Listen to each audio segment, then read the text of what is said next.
This week on the video version of the Business of Tech, the latest data from Acronis' event, Cisco's ecosystem play with WebEx, MSPs targeted and breached again, the difficult landscape for hiring, strategic priorities of boards of directors, and the 5G and the marketplace implications.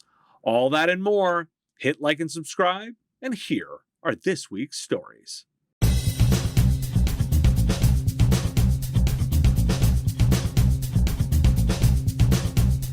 The REvil gang was hacked and taken offline by a multi-country operation. Confirmed by government officials, the attack was acknowledged by a known leadership figure in the organization, which appears to have caused an escalation, as the Groove ransomware gang is calling on other groups to attack U.S. interests. Published as a Russian-language blog post, the post also warns to not target Chinese companies, as they would need to use the country as a safe haven if Russia takes a stronger stance on cybercrime. Researchers at Kaspersky report hacking groups have had to get more efficient because security on software, web services, email platforms, and the like have gotten better. A modern cybercrime operation doesn't need malware authors and testers, as that's pulled from a central selling place, and instead have become a cloud-based, nimble organization. At a meeting of local government cybersecurity leaders last week, the focus was on cultural attitudes. Challenges such as walled-off agencies, employees' discomfort with mandatory trainings, and users' unease with increasingly standard procedures like multi-factor authentication and single sign-on protocols were discussed as the biggest challenges to overcome, rather than technical ones. And in news you can use, Microsoft has announced the Microsoft Security Program for Nonprofits, which offers free access to security assessments, training, and tools. The goal is to sign up 10,000 nonprofits in the next year and 50,000 organizations in the next 3. Why do we care? If you work for nonprofits, use those programs. That's free money, and it still drives consulting. Gartner said last week it's going to get worse before it gets better. And I think this back and forth with the criminals is just setting the stage for that. This is going to be a tit for tat as this war escalates. I found the Kaspersky research a good read. It's in the Know Your Enemy category. They're smart. In news from the world of work, an analysis of Glassdoor reviews shows mental health challenges rose 143%, and reviews mentioning burnout jumped 100% during the pandemic. The top industries for work-life balance during COVID-19 were tech, with a 3.8 average work-life balance rating, real estate at the same, and aerospace and defense, also at 3.8. Related, Tiny Pulse's State of Employee Engagement report highlights a disconnect between employees and leadership. Here are some examples. A majority of employees, at 74%, would support a vaccine mandate, which is higher than the 68.1% of HR leaders who feel the same way. The trend toward mandating vaccines at workplaces jumped 74.3% from Q2 to Q3. 3 days a week in the office was the most preferred option for both employees at 44.6% and HR leaders at 36.2%. HR leaders overreported by 18.3% those employees who were quite a bit and a great deal burned out in Q3. HR also missed when estimating the level of employee exhaustion for remote work at 80.8% versus 37.9%. This is notable. Those remote workers are a lot less exhausted than leadership thinks. And here's an idea, a specific role assigned to remote workers, suggested less as a head of remote and more of a head of employee dynamics. Tech Republic is focused on the idea of a specific role to handle worker logistics, security issues, and building a culture that handles hybrid, in-person, and remote workers. Now, why do we care? Well, that role could also be handled by an outsourced organization or collaborated with one. That smells like consulting opportunities to me, and it's why I highlighted that. All the news continues to be a blinking red light that shows how important your employees are. The theme here is that most employers don't know what their employees are really thinking. Of course, that's not you, dear listener, right? As this episode releases, I'm in Miami for the Acronis CyberFit Summit. Acronis released a cybersecurity and the future role of MSP study conducted by Vance and Bourne with Channel Pro Network. Here are some highlights. Unsurprisingly, 97% are concerned about breaches. That said, 49% admit their customers don't trust the security of their own services, and 53% then don't trust their vendors. This could be why they're struggling to justify rising costs. The majority are struggling, and 17% are struggling a great deal. Only 3% are managing all SaaS applications, with an average of 14 SaaS tools per organization. Only about 58% of tools are being managed. Size matters here too. The smaller the provider, the greater proportion of data loss or downtime due to a breach. The smaller the firm, the greater the vulnerabilities too. Unsurprisingly, providers are trying to reduce the number of vendors they work with. 92% are trying to consolidate down. Those with less vendors are more comfortable with their risk profile. The research cites a number of roughly $230,000 savings in consolidation with a reduction of 5 hours in an incident. Integration brings further profit enhancements. Why do we care? Look, I'm big on zero trust. I asked the 47% who do trust their vendors, why? Trust but verify, not just blindly trust. I actually want to see that number move towards 100%. Think that through. You want zero trust, right? Acronis is positioning as a cybersecurity platform, so it's no surprise they're looking at consolidation. This is data that makes logical sense even when considered in that context. Smaller providers are going to continue to have growing challenges. When I put out my Don't Start an MSP piece this summer, it's not because I don't believe in the model, it's because of this. The barriers to entry continue to go up and the risks are higher. It's not to say it's impossible or it's not worth doing. Scaling or partnering up for those very small organizations is going to be key. The FTC released a report highlighting how ISPs fail to disclose to consumers how they use sensitive user data, make privacy practices obscure, and make opt-out difficult. Quote, while several ISPs in our study tell consumers they will not sell their data, they fail to reveal to consumers the myriad of ways that their data can be used, transferred, or monetized outside of selling it, often burying such disclosures in the fine print of their privacy policies, the report concludes. Data is anonymized, so cannot be linked to a specific provider. Why do we care? The study is a clear signal that the telecommunication industry is under scrutiny by the agency, particularly around consumer privacy. Few love their ISP. This is easy pickings. The FTC is on the move, and they're coming for ISPs. Link this to the exposure of the criticality of broadband, and I see big changes coming in this space soon. This screams good news for companies who build businesses on top of broadband. You know, almost everyone. A review of directors and members of boards of directors by Gartner points to digital technology as a top strategic priority, around 60%. 64% of respondents said their boards have, quote, attempted to alter their enterprise economic structure to a more digital economic architecture. 40% of respondents said they have already moved some digital business-related budgets to business functions, according to Gartner, as opposed to a more centralized tech or IT budget. Now, why do we care? The money is moving outside of tech or IT formally, and the organization itself is reforming due to technology on how they organize economically. Follow the money. It's important to understand where the budget is in order to go after it. This is critical for any IT services company. The SolarWinds hackers, Nobelium, are still going after the IT supply chain. Per information released by Microsoft, they've hit 140 managed services providers and cloud services providers and breached at least 14 since May of 2021. The campaign specifically targets resellers and technology service providers. Microsoft also issued some guidance, including items I've not noted before. First, they advise using the activity log in Partner Center to monitor user creations, assignments, and the like. Second, they are offering providers a free 2-year subscription to Azure Active Directory Premium Plan 2 to get management and reports on access privileges. Beyond that, paying ransom may be bad for your image.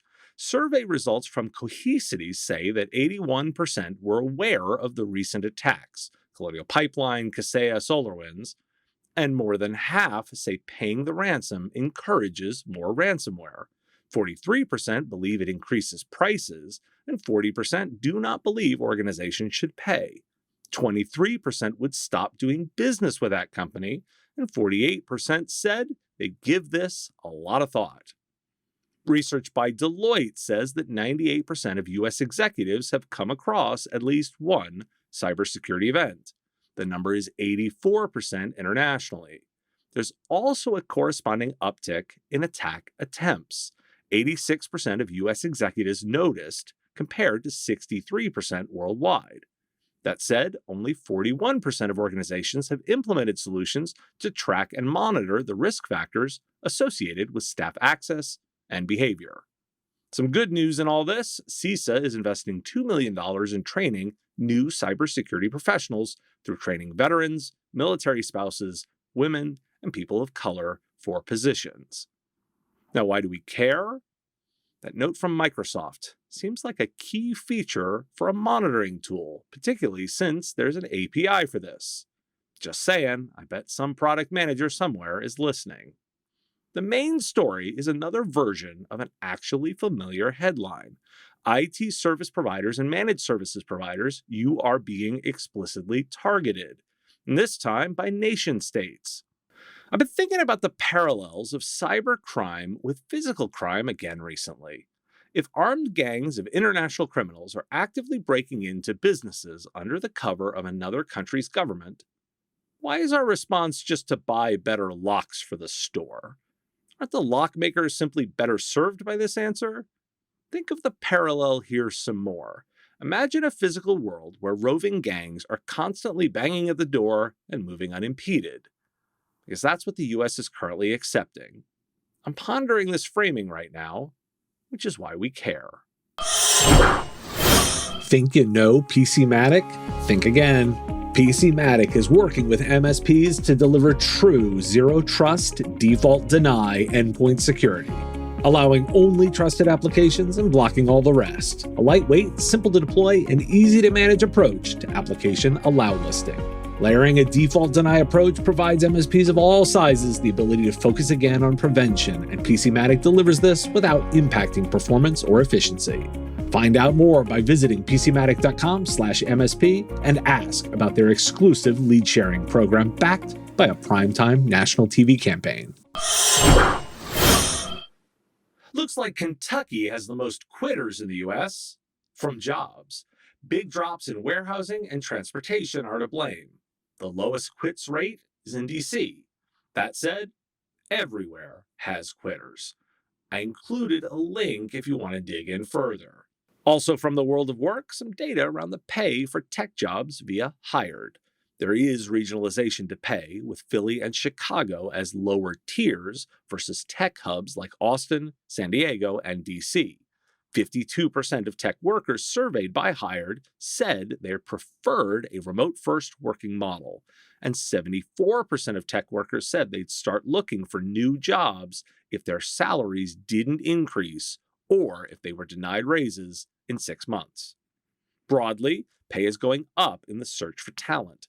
58% of U.S. employers increased pay in the past 3 months, per the National Association for Business Economics, and exactly 0% lowered wages. That said, benefits have not increased a lot. Less than a quarter of employers have increased benefits, despite 70% of workers who would like to see that. That from a survey by JobList. In the UK, Tech UK released data indicating tech jobs account for 10% of total jobs there and could grow by another 678,000 by 2025. Wages there are significantly higher than the UK average. Why do we care? The jobs data points to regionalization. That's why we care, making sure not to ignore local conditions. Keeping employees should be a top priority right now. Two main reasons employees stay: their boss and having a friend. The number one reason employees quit: their boss. Is this shift temporary? I'm not sure it is, and believe many smart companies are going to be building towards a future where these conditions are the norm, not the aberration. Even if I'm wrong, your business is at a competitive advantage over the long term on retention and hiring. Seems like a smart play to me. A quick review of some new market data. Interest in IT jobs is surging. Another report from Indeed says interest in civil engineering jobs and IT operations jobs has surged the most since the pre-pandemic era. Postings for both types of jobs are now getting 59% more clicks on Indeed now than in February 2020. A noted reason is the ability to work from home, with only 37% of U.S. jobs capable of doing that. Oracle and workplace intelligence research shows another angle on the discontent. Some 80% of study respondents reported being negatively impacted by the last year, with many struggling financially, 29%, suffering from declining mental health, 28%, lacking career motivation, 25%, and feeling disconnected from their own lives, 23%. More than half, 62%, 2021 was the most stressful year at work ever, the study said. More than half, at 52% of people, struggled with mental health at work more in 2021 than in 2020. Going into 2022, professional development is top of mind, with many willing to give up key benefits such as vacation time, 52%, monetary bonuses, 51%, and even part of their salaries, 43%, in exchange for more career opportunities. At the same time, however, 85% of the global workforce reported not feeling satisfied with their employer's support. They're looking for organizations to provide more learning and skills development, 34%, money, 31%, and opportunities for new roles within their companies, at 30%. This all quoting liberally from Tech Republic. As for the delivery of IT services by providers, 55% of respondents to a recent MicroAge survey say the technological capabilities of their IT managed service providers are cutting edge. The rest, 45%, however, rate their MSP's capabilities as middle of the road or in the dark ages. This from the State of Managed Services Provider 2021 survey from MicroAge. Now, why do we care? Is there a coming digital divide of capabilities? Half of providers are great and half a lot less so? Are those in that second group going to be able to compete for talent? If a business is struggling to deliver its services, will it also be able to deliver its IT talent? This isn't an easy set of market conditions to operate under. I didn't even reference the so-called skimpflation, where customers are getting less services at the same price due to market pressures. Don't get overly optimistic right now, as the waters remain super choppy. And on the regulation front, in Australia, there's a new draft expansion to the nation's Privacy Act. The focus, expanding the code of regulating 3 classes of organizations: social media platforms, data brokers, and large online platforms. The proposed online privacy code seeks to make it mandatory for social media organizations to verify users' age, obtain parental or guardian consent of a child who is under 16 years old before collecting, using, or disclosing personal information of that child, and prioritize acting in the best interests of children in their approach to handling data. Now, why do we care? Aussie listeners directly care on the changes to data management, which may end up as law, or just guidance for services. And everyone else cares because governments borrow from each other too. I continue to believe data management as an offering is a thing. Can you help a customer understand what data they consume, how it's used, what risks that brings, and then protecting that asset? This is a business level review, not just backing it up, and the regulations around it matter, or give guidance. Cisco has announced their plans to soon tie WebEx bidirectionally to Zoom, Microsoft Teams, and Google Meet. This will come in the next version of their Room operating system software, which includes the management consoles for the conferencing devices.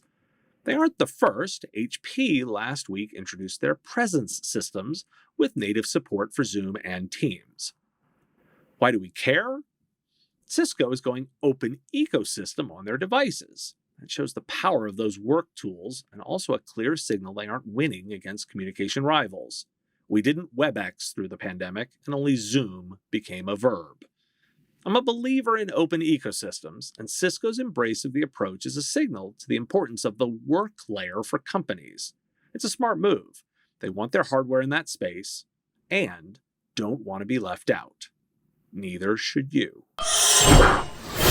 North Korean state hackers are targeting the IT supply chain too. Kaspersky has reported on the Lazarus Group switching focus to attack the IT supply chain, noting breaches against both Latvian and South Korean IT vendors. That Latvian one, that's an IT asset management software package. The guns apparently didn't help. A Russian-speaking ransomware gang claims to have breached the National Rifle Association, releasing 13 documents alleged to belong to the organization and threatening to release more. The NRA declined to comment. Spiceworks Ziff Davis's State of IT report says security training tools are the top security expenditure planned for 2022, and also notes that hardware-based authentication is a priority for 68% of respondents. If you missed it, a win for the good guys. The New York Times reporting on the operation by Emsisoft to reverse engineer the Black Matter Group's ransomware. Exploiting discovered issues in the group's code, they worked with other cybersecurity companies and government agencies to restore a number of organizations. And big news, the State Department is creating a Bureau of Cyberspace. One of the taskings is to address international concerns with hacking, ransomware, and internet freedom. Why do we care? Think about that. The US government is moving to address online as another place to manage, like any other physical space. Right now, the movements at the governmental level are way more interesting than anything commercial, because that's how the big changes will happen. Solving a people problem with tools doesn't work, so adding more locks is not the solution to security here long term. That's not to argue that technical solutions aren't relevant. They simply aren't the ultimate solution to customer problems. A classic situation of and rather than an or, and why providers should be vocal about their security needs from governments and law enforcement. Verizon has announced that certified IoT devices can now access their 5G network. The network is available via compatible data plans in Verizon's ThingSpace IoT marketplace. Why do we care?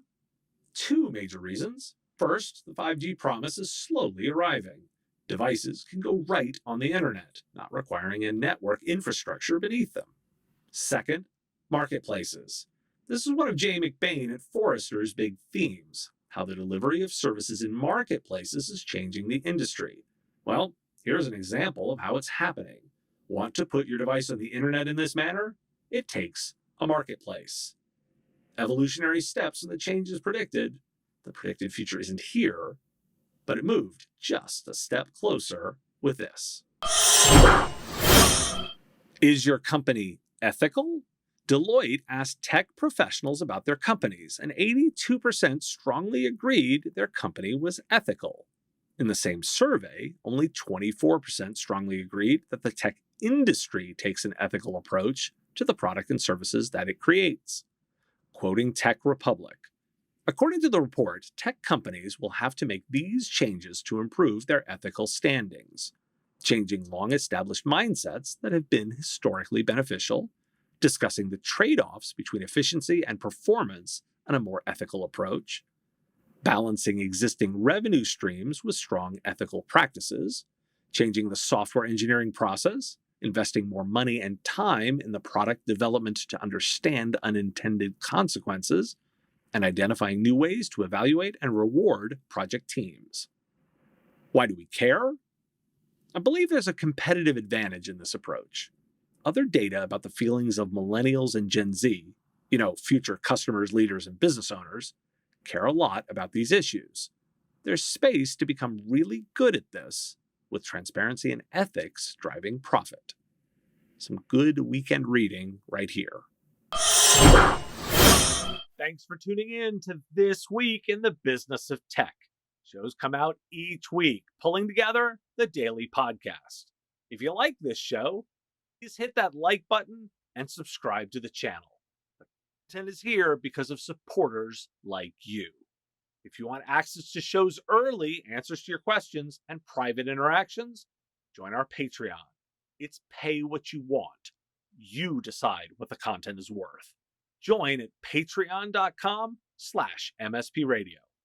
Patreons also get access to the written versions of every story as they come out. If you want the stories right away, you can get them on the daily podcast. Find The Business of Tech on Apple Podcasts, Spotify, Google Podcasts, or wherever you get your shows. Subscribe links are at businessof.tech. Talk to you again next week.